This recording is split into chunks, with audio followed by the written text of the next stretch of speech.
이 시간 함께 하실 하나님 말씀 신명기 31장 19절에서 21절까지 말씀입니다. 신명기 31장 19절에서 21절까지 말씀. 그러므로 이제 너희는 이 노래를 써서 이스라엘 자손들에게 가르쳐 그들의 입으로 부르게 하여 이 노래로 나를 위하여 이스라엘 자손들에게 증거가 되게 하라. 내가 그들의 조상들에게 맹세하노라. 너가 우리 흐르는 땅으로 그들을 인도하여 그리되 그들이 너무 배부르고 살찌는 우리들로 다른 신들을 섬기며 나를 멸시하여 내 언약을 어기리니 그들이 수많은 재앙과 환난을 당할 때에 그들의 자손이 부르기를 잊지 아니한 이 노래가 그들 앞에 증인처럼 되리라. 나는 내가 맹세한 땅으로 그들을 인도하여 드리기 전 오늘 나는 그들이 생각하는 바를 아노라. 아멘. 모든 어려움도 넉넉히 고개 디딤들로 만들어가는 믿음 갖는 우리 모두가 될 수 있기를 주님의 이름으로 축원드립니다. 코로나 바이러스의 시대입니다. 사회의 모든 것들이 다 바뀌어지고 있습니다. 교회도 대면 예배가 아닌 비대면 예배라는 새로운 형태의 예배 모습들이 나오고 있습니다. 한 번도 경험해보지 못한 그리고 새로운 모습들로 우리들이 살아갈 수밖에 없는 모습들입니다. 대학을 다니면서 처음으로 닭볶음탕이라고 하는 것을 제가 집에서 먹었던 거하고는 전혀 다른 닭볶음탕, 닭도리탕을 먹어봤습니다. 저희 집은 닭도리탕, 닭볶음탕은 간장에 넣어서 해서 이렇게 삶아서 찐 그 닭볶음탕을 먹었어요. 근데 대학교 1학년 때 친구들이랑 같이 닭볶음탕을 먹으러 갔는데 벌건 고추장에다가 넣고 하는 그 닭볶음탕이 나왔습니다.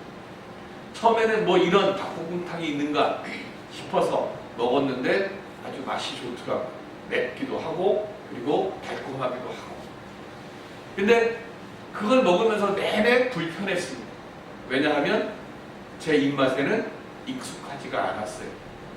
왜? 저는 간장에 넣고 하는 요즘 한참 지나고 나서 보니까 안동 찜닭 해갖고 그게 나와서 판매를 하더라고요.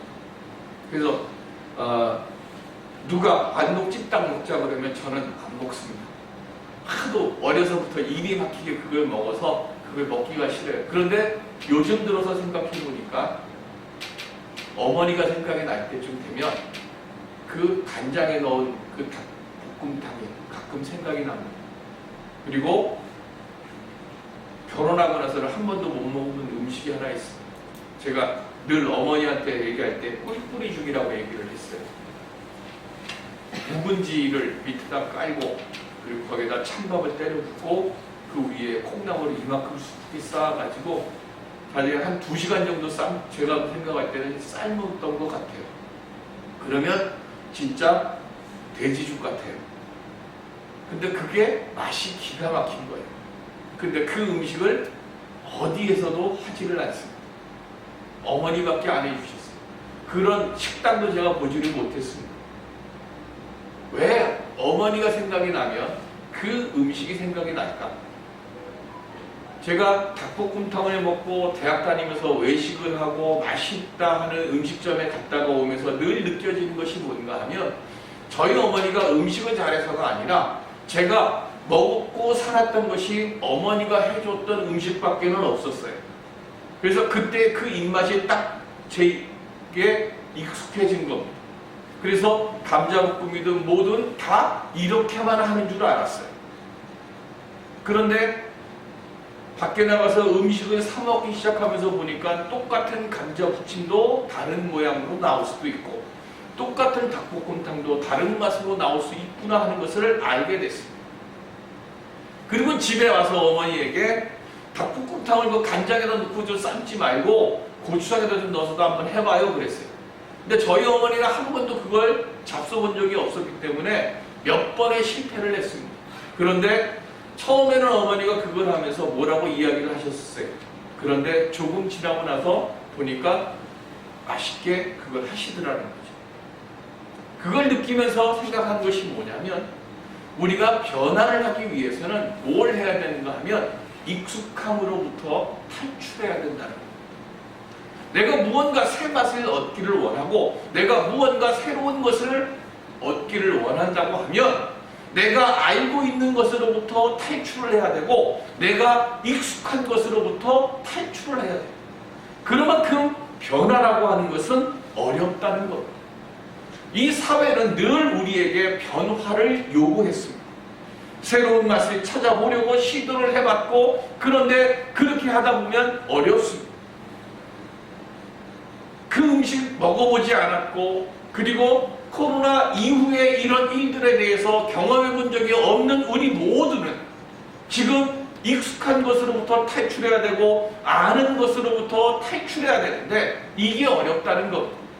우리 인생사나 인류 역사나 세계의 모든 역사를 보면 더 큰 길로 나가기 위해서는 익숙한 것으로부터 벗어나는 사건을 경험합니다. 그런데 이게 쉽지가 않은 거죠. 성경도 언제 불같이 부흥의 역사가 일어났는가 하면 초대교회의 큰 성장은 스데반 집사님의 순교 이후에 일어납니다. 예루살렘을 떠나려 하지 않는 사도들, 그 예루살렘을 떠나려 하지 않는 사도들이 예루살렘을 떠나서 전 세계로 흩어질 수밖에 없는 일을 하나님이 만드십니다. 그게 스데반 집사님의 순교고 그때부터 예루살렘 교회에 핍박과 박해가 와요. 그래서 더 이상 사도들이나 기독교인들이 예루살렘 안에 머물러 있을 수 없는 상황을 만들었습니다. 그래서 그들이 예루살렘 바깥으로 나갔고 빌립 집사님이 사마리아 성에 가서 복음을 전하고 에티오피아 내시에게 복음을 전하고 이후에 전세 멀리 복음을 전하러 떠나신 거야. 예수를 핍박했던 바울이 회심해서 복음의 전달자로 일어난 거야. 다 뭡니까? 핍박과 박해 뒤에 일어난 새로운 변화예요. 오늘은 2020년 그리고 2021년으로 넘어가는 지금 우리는 코로나라고 하는 새로운 박해와 핍박으로 우리는 초대교회의 부흥강의 그 역사적인 그 시간 앞에 우리는 서 있습니다. 2021년에는 우리 사회나 교회 모두에 익숙한 것으로부터 벗어나서 새로운 변화를 만들어 가야 하는 겁니다. 우리가 교회 이전하는 것도 마찬가지로 익숙한 것으로부터 벗어나는 거예요. 우리는 코로나나 교회 이전이나 모두 다 익숙한 것으로부터 탈출해야 되는 그 사명입니다. 예배의 변화, 생각의 변화를 바이러스의 공포와 염려, 두려움 때문에 만들어 가야 하는 겁니다. 이 어렵고 힘든 환경에서 기쁘고 편안하고 감사한 변화를 만들어서 새해에는 고난 속에서 더욱더 감사가 넘치는 한 해를 만들어갈 수 있는 우리 모두가 될 수 있기를 주님의 이름으로 간절히 축원드립니다. 그리고 우리가 어떻게 하면 그 은혜의 변화를 만들어갈 수 있을까요?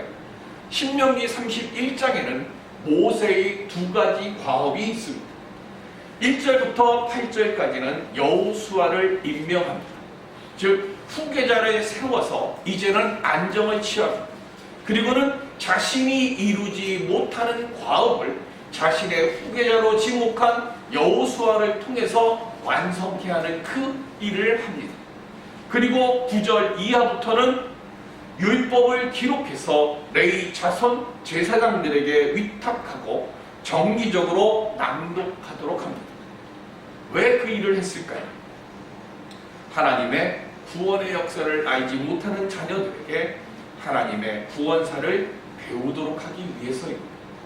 왜 자녀들이 대를 이어서 예배의 자리를 지켜야 합니까? 내 자녀들이 이 구원사의 이름에서 내 때에서 우리 가정의 구원사의 줄이 끊어지면 안 되기 때문에 그런 거예요. 그래서 자녀들이 알든 모르든 예배 자리로 나와야 하고 그리고 그곳에서 듣든 듣지 못하든 하나님의 말씀을 듣게 되어지면 제가 어머니가 떠나고 나서 익숙한 입맛을 그리워하는 것처럼 처음에는 알지 못했다가 나중에 그것이 내 몸속에 배어지게 되는 거예요. 배어지다 보면 내가 알든지 모르든지 말씀의 길이 보이게 되고 부모님의 그 기도의 길이 보이게 되고 부모님의 살아왔던 그 은혜의 모습이 내 눈에 보이게 돼서 언젠가 그 믿음의 길, 생명의 길을 떠나가려 할 때 그 기억이, 그 익숙함이 나를 은혜의 길 속으로 끌어당겨 오는 거예요. 그래서 가족이 함께 예배드려야 되고 함께 하나님의 말씀 앞에 머리를 숙이고 묵상해야 되는 거예요. 모세는 지금 그것을 자녀들에게, 후손들에게 이야기해 주는 것. 방파제가 있습니다. 바닷물이 육지로 들어오지 못하도록 막아내는 댐과 같은 것이고 툭과 같은 것. 하나님은 우리들의 방파제와 같은 분이에요. 그래서 우리들로 하여금 세상과 사단의 바닷물이 우리 앞에 들어오도록 우리를 넘치고 우리를 삼키게 하려고 하는 것을 막아주는 분이 하나님입니다. 그런데 우리가 하나님을 떠나게 되면 뚝에 구멍이 생기게 되고 결국에는 하나님의 보호막이 무너져 내려버립니다. 율법을 하나님께서 이스라엘 백성들에게 모세를 통해 주신 이유가 뭔가 하면 이스라엘 역사를 통해서 항상 이스라엘이 잘못하고 있는 것에 대한 증거가 율법이에요. 그래서 하나님에 대한 불순종으로 미래에 닥쳐올 불행을 율법을 통해서 예고를 해주고, 그래서 이스라엘 백성들이 이 지금 예고해준 이 말씀을 통해 우리가 율법을 지켜야 하는구나 하는 것을 깨달아 알게 하기 위해서 지금 율법을 주신 거예요. 미국의 철강학 앤드류 카네기가 신문기자가 당신의 성공 비결이 무엇입니까? 하고 물었습니다. 그리고 당신의 그 성공 비결을 통해서 후대에 오는 우리 젊은이들이 당신과 같이 성공의 길을 갈 수 있도록 귀한 조언을 부탁합니다 라고 이야기했습니다. 그때 앤드류 카네기는 망설이지 않고 내가 가난한 집안의 가난뱅이 아들로 태어난 것이 내 성공의 비결입니다 라고 이야기를 합니다. 기자가 다시 묻습니다. 아니, 가난뱅이 아들로 태어난 것이 어떻게 성공의 비결이 됩니까? 그랬더니 내가 가난뱅이의 아들로 태어났기 때문에 가난이 무엇인지 너무나 잘 알고, 그리고 그 가난을 이길 수 있는 법을 내가 가난뱅이 아들의 그 모습으로 살아가면서 내가 너무나 깊이 깨달아 알았기 때문입니다 라고 이야기를 했습니다. 가난이 무섭다는 걸 알았어요. 그런데 대부분의 사람들은 가난이 무섭고 가난이 싫다는 것으로 끝이 납니다. 그런데 앤드류 카네기는 그 가난이 무섭다는 그것이 자기를 성공의 도약대로 삼아준 것이다 라고 이야기를 합니다. 모세가 율법을 기록한 뒤에 신명기 31장 10절 시작. 모세가 그들에게 명령하여 이르기를 매 7년 끝에 곧 면제년의 초막절에 안식년입니다. 7년마다 돌아오는 안식년이에요. 그 7년마다 돌아오는 안식년에 하나님의 율법을 낭독해라 하고 이야기합니다. 이스라엘 백성들뿐만 아니라 이 안식년으로 처음 맞는 초막절에는 그 땅에 거주하는 모든 이방인들까지 다 함께 모이도록 하라고 이야기를 했습니다. 왜 그랬을까요? 하나님을 경외하며 말씀을 지키고 행하며 살아가며 하기 위해서 그렇습니다. 그러면 왜 7년마다 한 번씩 하라고 했을까요? 매년마다 하지 않고 삶을 보면 시련의 시간들이 끝없이 반복되거나 아니면 평안의 시간들이 이어질 때가 있습니다. 그런데 시련의 시간이 길어지고 평안의 시간이 길어지다 보면 시련의 시간을 통해서 또 시련의 자리로 갈 때가 있고 평안의 시간 때문에 절망의 자리로 갈 때가 있습니다. 모세는, 성경은 그 시간을 얼마나 잡았는가 하면 7년을 잡은 거예요. 그래서 안식년 한 번에서부터 그 다음 안식년의 그 기간에 이르는 그 시간 동안 시련의 시간들이 반복되어지면서 하나님의 구원의 역사를 알지 못하는 사람들은 원망과 불평의 시간들을 보내게 되는 것입니다. 그래서 스스로 하나님의 보호하심의 장막에서 벗어나게 되어지는 우를 범하게 될 수가 있습니다. 반대로 오늘 본문 우리가 함께 봉독했던 20절을 보면 내가 그들의 조상에게 맹세한 바 젖과 꿀이 흐르는 땅으로 그들을 인도하여 드린 후에 평안의 땅으로 들어간 이후에 그 다음 뭐예요? 그들이 먹어 배부르고 살찌면 돌이켜 다른 신들을 섬기며 그랬어요. 너무 평안하다 보니까 스스로 하나님이 지켜주시는 은혜의 자리에서 벗어나게 되는 거예요. 너무 힘들어도 너무 편안해. 우리에게는 시간의 시간들이 반드시 온다는 거예요. 그러니까 인생을 살아가면서 어떤 사람도 시간의 시간이 없이 지나가는 사람은 없다는 거예요. 평안해도 그리고 가난해. 다 우리는 시간의 시간들이 온다는 것.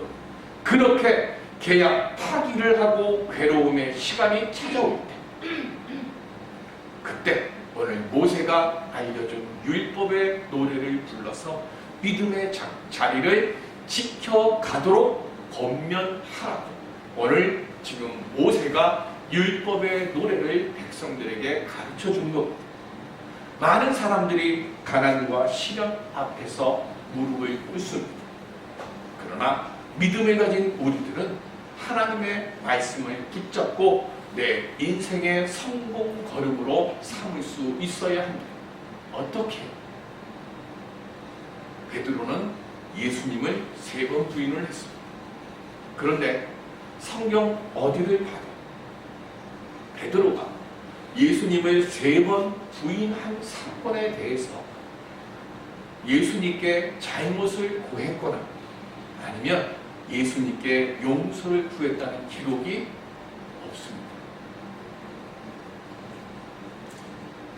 베드로가 예수님에게 내가 그렇게 했습니다 해가지고 무릎을 꿇고 예수님 나를 용서해 주시옵소서 회개의 기도를 했다는 내용도 없습니다.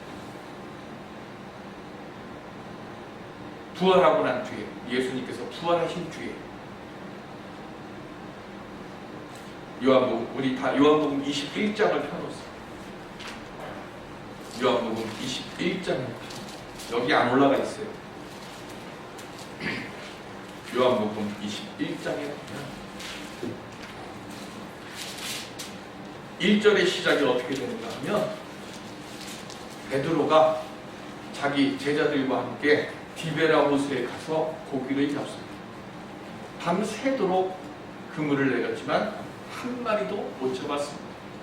그때 예수님이 뭐라고 그러시는가 하면 그물을 배 오른편으로 던져라 그랬습니다. 이게 무슨 뜻이라고 그랬어요? 너의 생각을 바꾸라는 거예요. 너의 삶의 방식을 바꾸라는 거예요. 너의 익숙한 생각을 불편한 생각으로 바꾸라는 거예요. 예수님께서 그물을 오른편에 던지라고 하는 그 말씀을 듣고 생각을 바꿨고 그물 던지는 방법을 바꾸고 그물 던지는 자리를 바꿨더니 153마리의 물고기가 잡혔습니다. 그리고 난 뒤에 오늘 15절 함께 공독할까요? 15절은 제가 올려놨습니다. 시작. 그들이 조반 먹은 후에 예수께서 시몬 베드로에게 이르시되 요한의 아들 시몬아 내가 이 사람들보다 나를 더 사랑하느냐 하시니 이르되 주님 그러하나이다. 내가 주님을 사랑하는 줄 주님께서 아시나이다. 이르시되 내 어린 양을 먹이라 하시고 아멘. 우리 성경에는 다 뭐로 나와 있어요? 사랑으로 나와 있습니다. 근데 아마 많은 목사님들의 설교를 통해서 들은 것이 있을 거예요. 예수님이 물으셨던 사랑은 아가페오. 이게 뭐예요? 내 자녀들에게 모든 것을 주는 엄마의 자녀를 향한 사랑이고 하나님, 예수님이 우리를 위해서 십자가에서 물과 피를 쏟으시면서 못 박혀서 죽으시면서까지 우리의 생명을 살리려고 주셨던 사랑이 아가페오예요.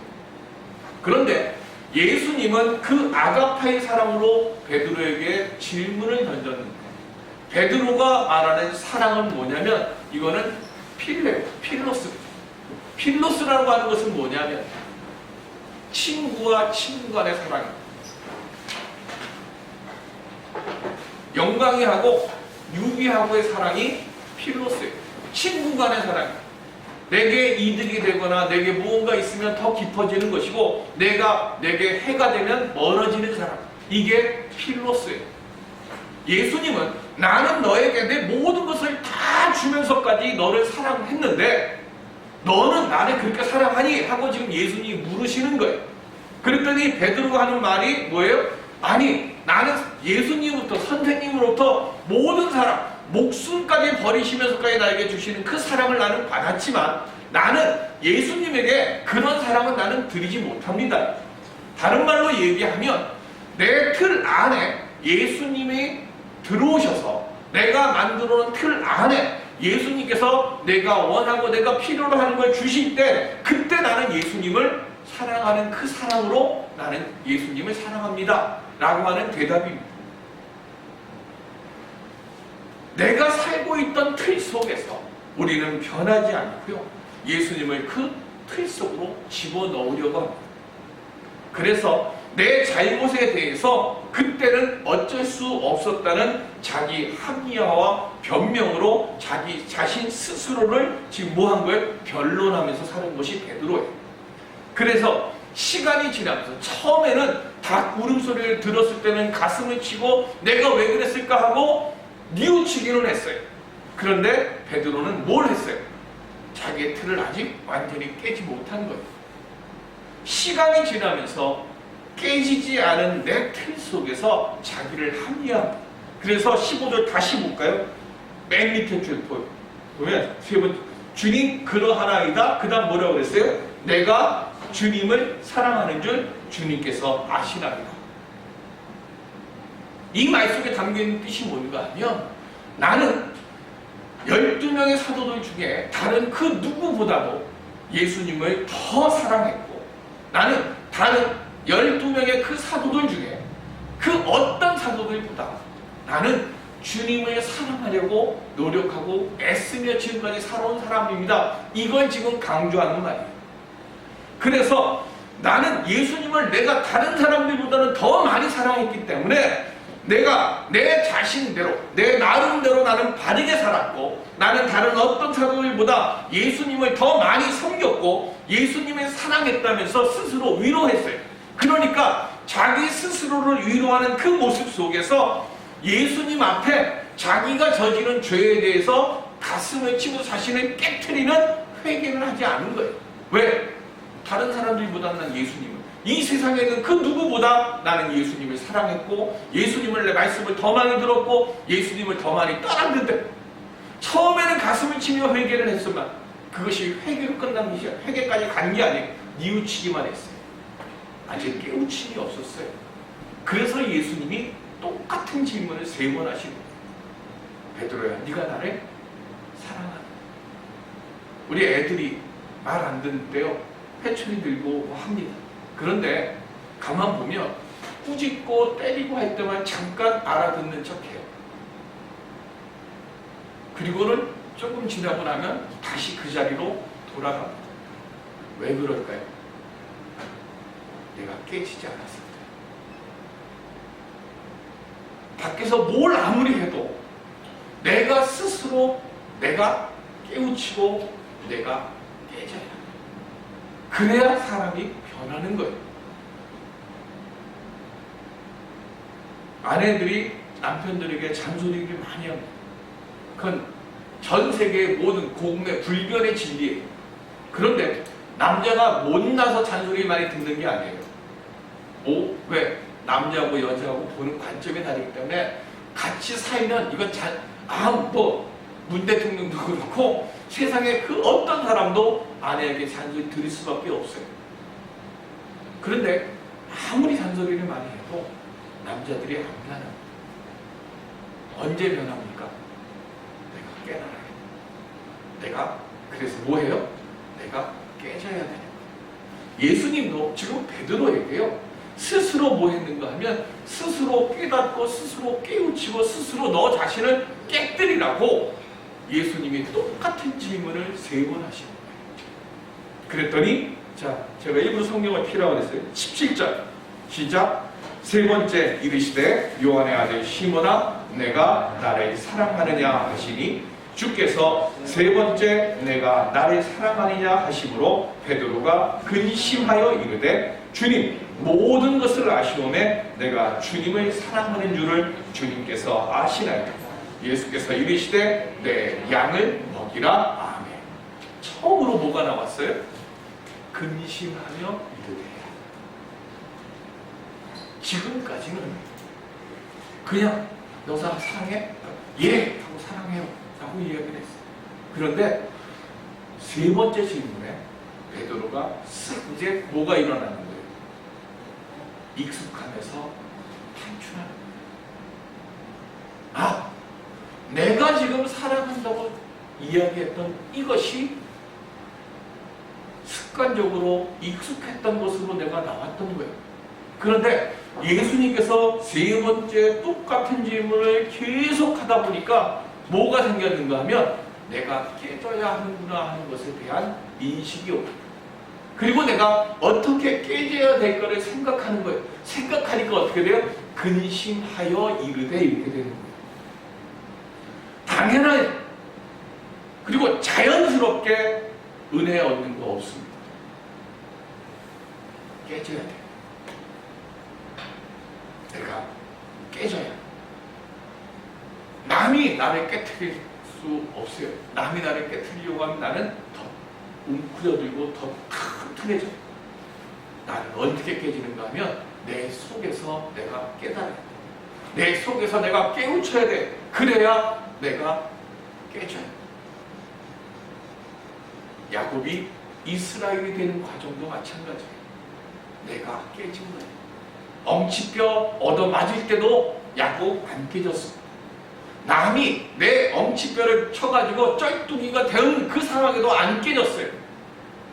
그런데 너의 이름이 무엇이냐? 내 이름이 야곱입니다. 그래 이제부터는 이스라엘이라고 하라라고 하는 그 말을 듣는 순간 야곱이 깨진 거예요. 오늘 우리들은 애들이요 똑같은 돌멩이지만 물가에서 노는 그 돌을 들고 물 위로 수제비 제비놀이라고 그러나요? 그 물 위를 치는 그거를 놓으려면 그냥 장난감으로 그쳐요. 그런데 골리앗 앞에서는 다윗의 손에 들려지면 천하무적 골리앗을 쓰러뜨리는 승리의 무기가 됩니다. 가난과 시련을 좋아하는 사람은 없습니다. 그것을 다윗의 손에 들린 물맷돌로 여기고 내 성공의 디딤돌로 내 성공의 원천으로 사용하면 그때 가난이, 시련이, 실패가 감사한 것이 되는 겁니다. 높은 지위와 명예, 부자 되는 것 나쁜 거 아닙니다. 그런데 그것이 나로 하여금 하나님을 떠나고 교만해지도록 나를 만들게 되면 그것만큼 원망스러운 것도 없습니다. 모세는 재앙과 환난을 만날 때 율법을 노래하며 내 믿음의 자리를 돌아보고 그것을 통해서 다시금 하나님의 은혜 얻는 자리로 우리의 걸음을 옮기라고 지금 권면하고 있습니다. 내 틀을 깨지 않으면 하나님께서 주실 새 능력과 새 소망의 힘을 우리 모두는 온전히 얻지 못합니다. 너무 힘들고 어려운 2020년을 보내고 있습니다. 주님 앞에 내가 깨어지고 익숙하고 편안함에서 벗어나서 은혜의 새 역사를 만들어 갈 수 있는 새 해를 열어갈 수 있는 우리들이 될 수 있기를 바랍니다. 내 눈물과 내 배고픔과 내 멸시 받음이 내 성공과 내 기쁨의 디딤돌로 변하였습니다. 고백하는 2021년을 만들어 갈 수 있는 오늘 우리들이 될 수 있기를 바랍니다. 내가 깨지면 그 깨진 그곳에 주님께서 야곱이 아니라 이스라엘로 우리를 새롭게 세워 주실 줄로 믿습니다. 2021년 우리 그 믿음을 만남의 교회가 이스라엘 교회가 되었죠. 우리 모든 심령들이 야곱에서 이스라엘로 변하여지는 율법의 노래를 기쁨으로 부를 수 있는 우리 모두가 될 수 있기를 주님의 이름으로 축원드립니다. 기도하겠습니다.